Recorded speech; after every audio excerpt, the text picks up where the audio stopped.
Hey guys, welcome back. So we are on days 7 and 8 of the Mayo Clinic Pain Rehabilitation Center program.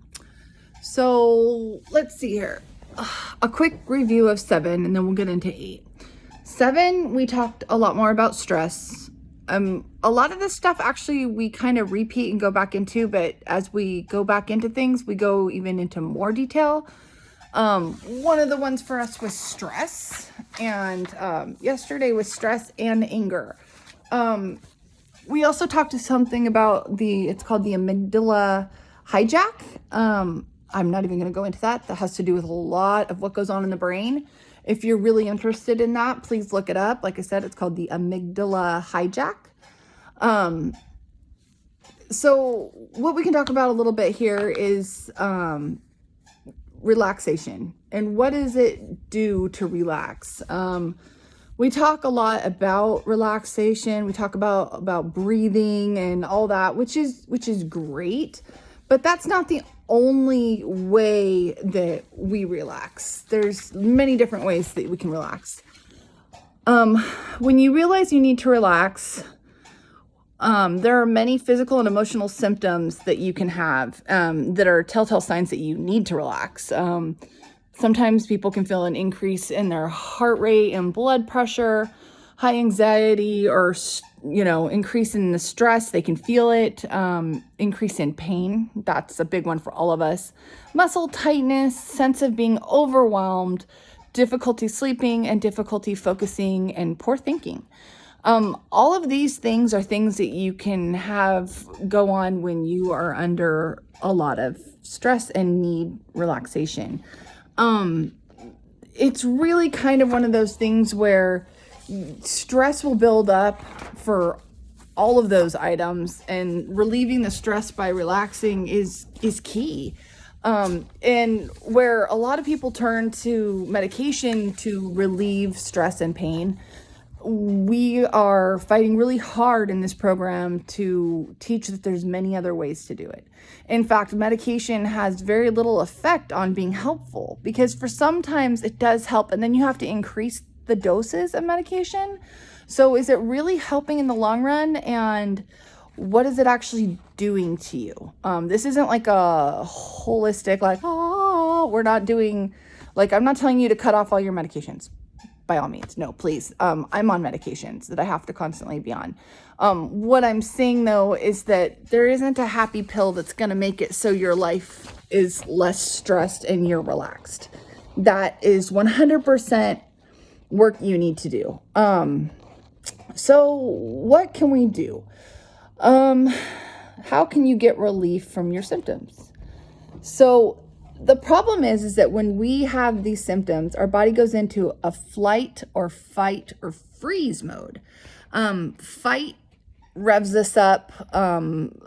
Flight also revs us up to run, and freeze is like rabbit or deer in headlights, where we freeze. And if we figure we don't do anything, we'll get out of whatever situation we are alive.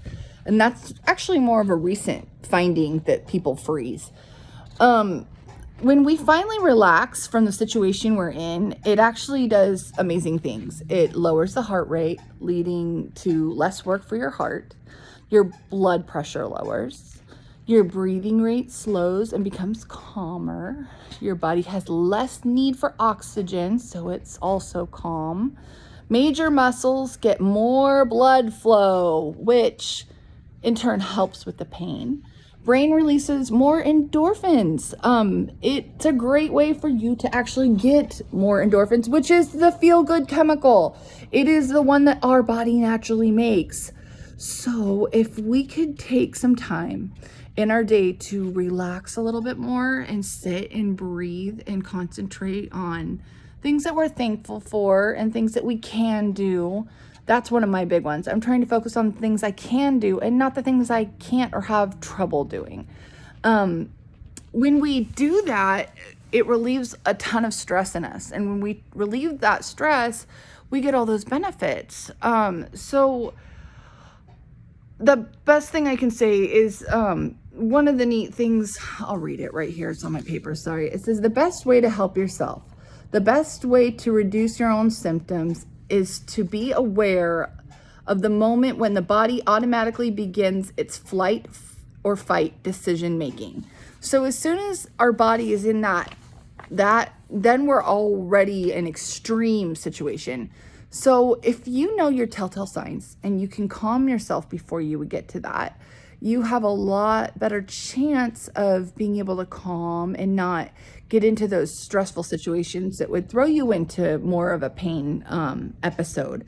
And that's what I'm noticing, is that if I can calm myself and I can breathe and I can basically tell my body, hey, I'm not in a dangerous situation here, then I can get my body to calm down and I don't have that massive increase in pain. When my body doesn't understand what I'm going through and it thinks, oh my gosh, this is the end of the world, we've got to do everything we can. That's when my stress builds up, my shoulders go up, the tightening of my muscles, and everything, it just goes wacko. And so being calm and slowing down, breathing and being intentional, exercise is part of that. There's so many things you can do. And there's a lot of apps out there. If you have a hard time calming and keeping a nice pace for breathing, or don't know how to calm yourself, there's tons of apps, and a lot of them are actually free that you can get that'll help you. So I highly recommend trying to do something like that so that you can deal with your stress. Next, today. So day 8. This was a really cool day. Sorry, I'm gonna sit up.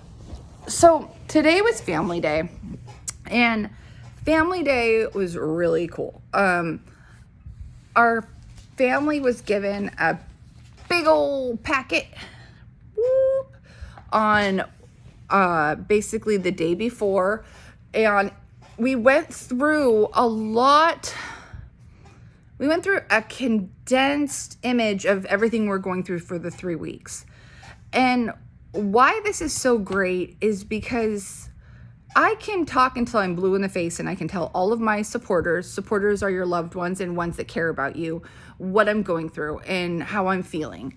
But when the doctor and the psychologist get up there and they talk about what's going on and they show you papers, I think for some people it's a little easier to go, oh, wow, yeah, it's real. And I don't mean that in a mean way or in a bad way. It's just like one of those things, though, where it's kind of like, instead of, it's what we're thinking or feeling as pain people, which is sad that people don't just go, oh, okay. But when you hear it from doctors and understand what's coming from, you get a better perspective. So the short time I've been there, just in the 8 days or so, my husband and I have noticed a huge difference in the way we do things at home. Today with Family Day, we went over the way things work and don't work in the home environment. And one of the things we found was that, my husband's is awesome, but there are times when maybe he didn't, I don't want to say he didn't believe that I was hurting, but he didn't understand that I was hurting the same way. And he said that he's become very much so more aware that he needs to be more aware of my pain. Because what we do is we try and push through things and do a lot in like a little bit of time. And then that drains me and makes me need a couple days of recoup and rest before I can do anything else. So we've learned between the two of us that we need to balance and use time management better.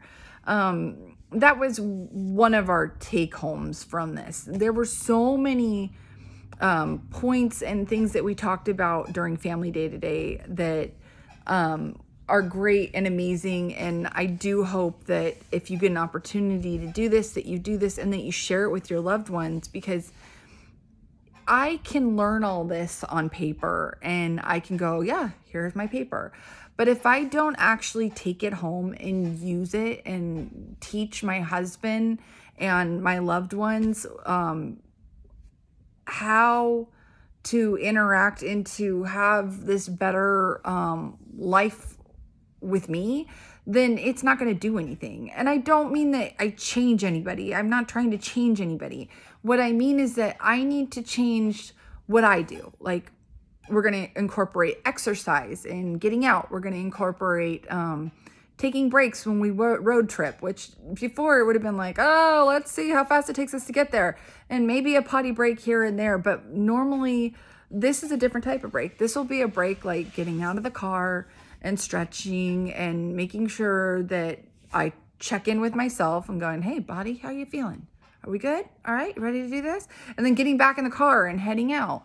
And the reason we're going to do stuff like that is because I'd much rather get to my destination, especially if it's a vacation, and have an amazing time when I get there than get there and go, oh my gosh, that was miserable because the car was just uncomfortable and now we're not supposed to say this, but I'm hurting. Which, it's not that you're not supposed to say it, you're just not supposed to bring attention to it. Because every time we bring attention to it, it increases the pain. And that's another thing we talked about today, is that they were shown slides and given paperwork on showing how the areas of the brain light up when we talk about our pain and discomfort. And that when they light up, they get bigger and stronger. So think of little fireworks, 4th of July. Think of little fireworks going off when we hear pain. That's acute pain. Well, if we are suffering from chronic pain, we keep on saying that P word, which I'm not supposed to say, and the pain gets bigger and stronger and more active. So now every time it hears the word pain, my body reacts to it different, which kind of sucks. But it is what it is. That also has to do with centralized sensitization syndrome, which we did talk more about that too. So I just think that this program is incredible. My husband's learning a lot. I'm learning a lot. We're learning how to have a new life together in this. And, acceptance, communication. And I want to be out there for anybody who needs it. So please, if you are a chronic pain sufferer, and there's lots of us, reach out, go ahead, talk to me, talk to someone else, send this to someone else who is a chronic pain sufferer so that they can see.